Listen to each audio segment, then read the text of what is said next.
So another day and another good news report.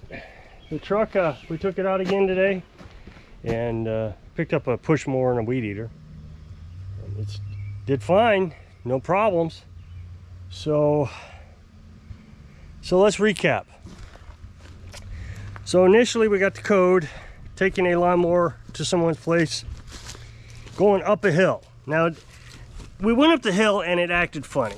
It I don't know, jumped up to 5,000 RPMs trying to get up this hill. And we went ahead and delivered the lawnmower. And then we headed off to town. And as we got into town, it coded. I mean, there was just no reason for it. It just coded. So we bought a computer reader. Where did we get that at? Orscheln's? Anyway, it doesn't matter. So we got the computer reader and then discovered it was the variable valve timing solenoids. At least that's what we thought it was. It could have been several things, but that was the first thing we tried. So we ordered those and we got them in, and it ran great for a few weeks. I mean, nothing, no problems at all. And we started,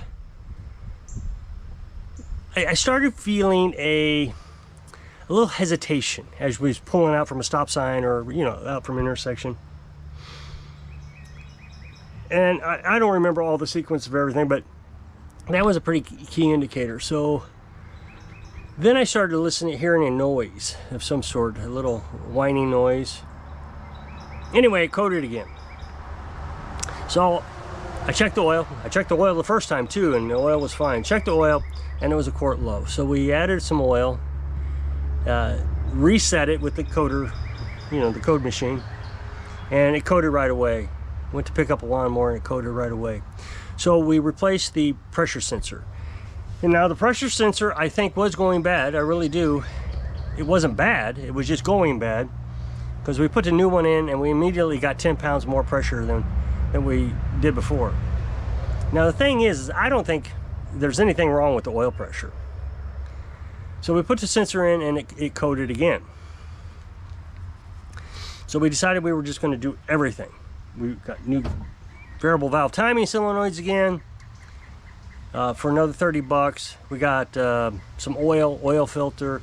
We changed out the PCV valves, which had nothing to do with anything other than it was just regular maintenance. So got it all put together and it coded again. So this really tells me the only thing left was the oil pump. So I started calling around about how much it was going to cost to change an oil pump. It was $2,000. But for some reason, I got this idea. Could it be the computer? Could the switch itself be shutting off for no reason at all? So what it is when you get the code, it means that the computer has sensed that the oil pressure, there's something wrong with the oil pressure. The variable valve timing, something's wrong. So it shuts the switch off. So that way it shuts off the variable valve timing solenoids. That way you're not using oil for something you don't need, because that just gives you extra power by adjusting the valves. But I don't want to get into that again. So I just had that aha moment. So Carolyn and I decided we were going to change out the computer, and that was going to be $500 or $600. But that's what I was convinced that we were going to do. Now we've only spent $80 if we don't count the oil and the PCV valves, which I don't count because that's just regular maintenance. Although we did change the oil a little early, that's beside the point. We'll probably continue to change it a little early because I've learned that the temperature gauge doesn't mean your engine's up to temperature.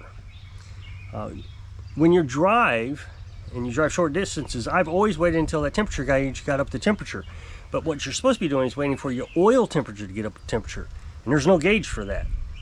So we'll be changing the oil early, about 50% from now on.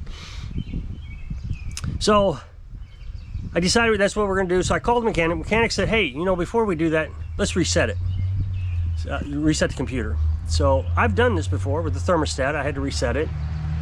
It was overheating. It was indicating it was overheating, but it was because the computer was not triggering the thermostat. So I reset it. It's simple. You disconnect the battery cables. You run a wire between the two cables, not the battery, but the two cables. It removes the energy from the capacitors. Capacitors store energy. I told you about that in yesterday's video. So it stores energy. So we've been driving it now, and it's shifting better. I explained that in yesterday's video. It's downshifting better. It's going down hills better because it's got kind of like a Jake brake thing where you tap the brake and it shifts it to a lower gear, so you're putting all that weight onto the engine instead of your brakes. So I'm pretty satisfied so far that we may have found the solution.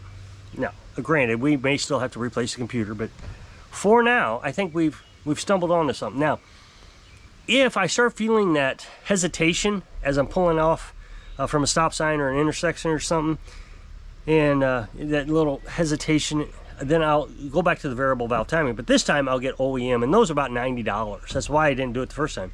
But I figured, why keep replacing aftermarket if they're not going to work? So the first comment I got was, "You're stupid," and I told you about this in a previous video. Negative comment, I should say. "You're stupid, just take the mechanic, let them do it." And I explained to you that the mechanic is going to do the same thing that I did. They're going to change the variable valve timing, the solenoids, change the oil. Eventually, they might get to the computer, but they're going to do the same thing they did, except they're going to charge $1,000, and it only cost me $80. And it's not like these things didn't need to be changed anyways. These do have a lifespan on them. The variable valve timing go out around 90,000 miles. So the truck's at 91,000, so they're due to go out anyways. And they probably did. This was probably what started the whole thing, was the variable valve timing. The oil sensor, pressure sensor, they go out about 100,000, so that's getting close. So it's not like I didn't need to change these things anyway, so we changed them.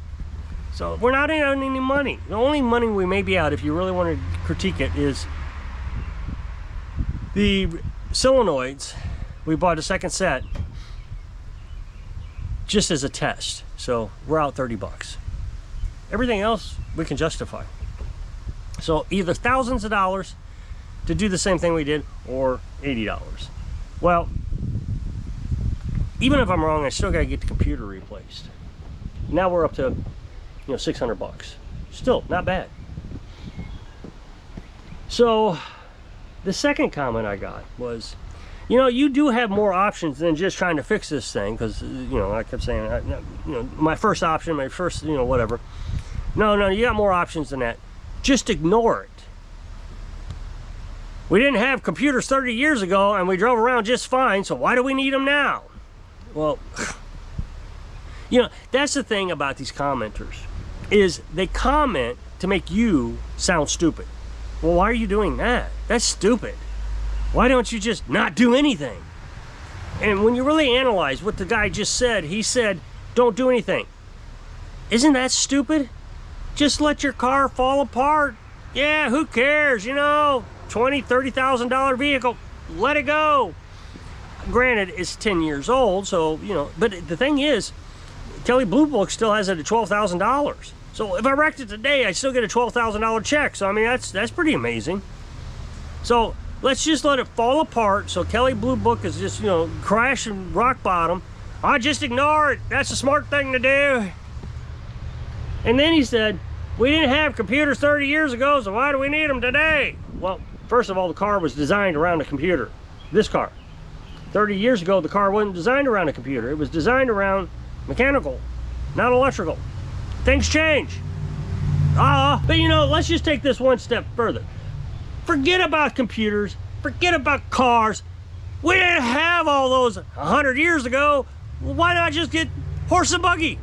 That makes more sense. Hey, we don't need that stuff. Just get a horse and buggy.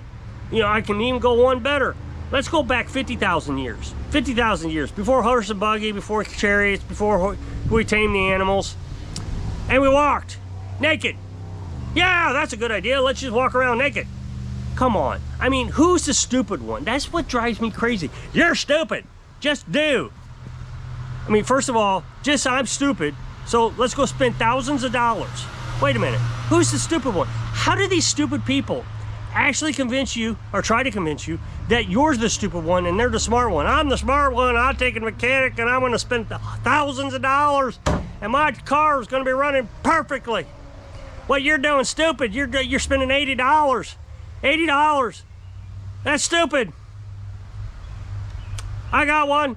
Just forget it. Spend $26,000 on a car and then just let it rot. Just, I got it. Just burn it down and then go spend another $26,000. That's what the smart person should do. You know, I don't even understand it. These people vote. They vote. And I'm supposed to believe that our elections are fair? How are they fair? We have people who are voting who think it's smart to just spend $26,000 every time your car breaks down. No, $80, that's just stupid. You know, you're stupid. You're not spending enough money. You got to spend more money. No wonder the government is $36 trillion in debt. It's because we got stupid people around the country. Just, who cares if we got $36,000 in debt? Let's do it again. Let's make it $76 trillion. Who cares? Let's get a new one. Oh, I don't like this military. Let's get a new military. Oh, I don't like this equipment over there in Afghanistan. Let's just leave it over there and let them use it and we can have new. This is exactly why our country is falling apart. It's because we have people who vote, who think it's a bright idea to spend $26,000 instead of $80. No wonder everybody's in debt. No wonder nobody's got any money. No wonder, you know, I get on Facebook all the time and I listen, go to these groups and everybody's talking about how the society is just terrible. Human race is terrible. We should just make a human race extinct. And they're the ones who are doing it. You know, I try to sit here and I tell you, you don't have to have a lot of stuff to be happy. The less stuff you have, the happier you're going to be. Little house, perfectly happy. Solar panels, perfectly happy. A little washer, a little freezer, perfectly happy. Oh no! You got to have a 30,000 square foot house. That's the only way to survive in today's society. You got to have a 30,000, and you got to be in debt. You got to be in so much debt that you're never going to recover. And the first time you get in an accident or the first time you get sick, you lose it all and you become homeless. And then whose fault it is? It's the government's fault because they didn't give me health care. It's everybody else's fault, not my fault. I did everything right. I went out and bought a 30,000 square foot house. That's exactly what I was supposed to do. I was supposed to go out and buy the most expensive vehicle possible. What's the most, let's see, I need one of those big old 4x4, you know, V8s that go, you know, just all over the mountains. And we can't have two-cycle four-cylinders or two-wheel drive four-cylinders. That is stupid. You are stupid. You know, you're going to get stuck in the snow if you don't have four-wheel drive. How am I going to get stuck in the snow? I don't drive in the snow, whether I have four-wheel drive or not. No, I got two-wheel drive works for me. Who's stupid? I just get so sick and tired of stupid people calling me stupid. I mean, you know, I've said this before. I'm not a grammar thing, you know, I'm not big on grammar. It's none of my business. I don't care if you know how to write or not. But if you're going to call someone stupid, perhaps you should learn how to write "you are stupid" or "you're stupid" or "you're an idiot." I've said this before. They always spell "your" Y-O-U-R. They always spell it that way.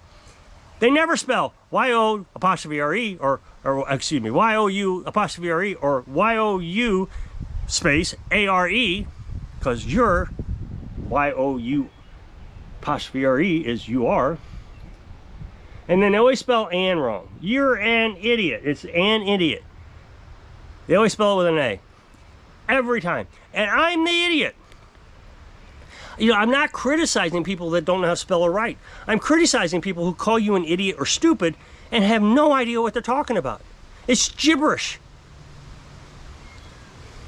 So, I'm pretty satisfied that the truck is healing. Let's put it that way. It's getting in a better place than it was. So, if you'll click this up next box, it'll take you to a video where I was working on something on my other channel. So, if I can inspire you to be smart, so you can live your dreams. Thanks for watching.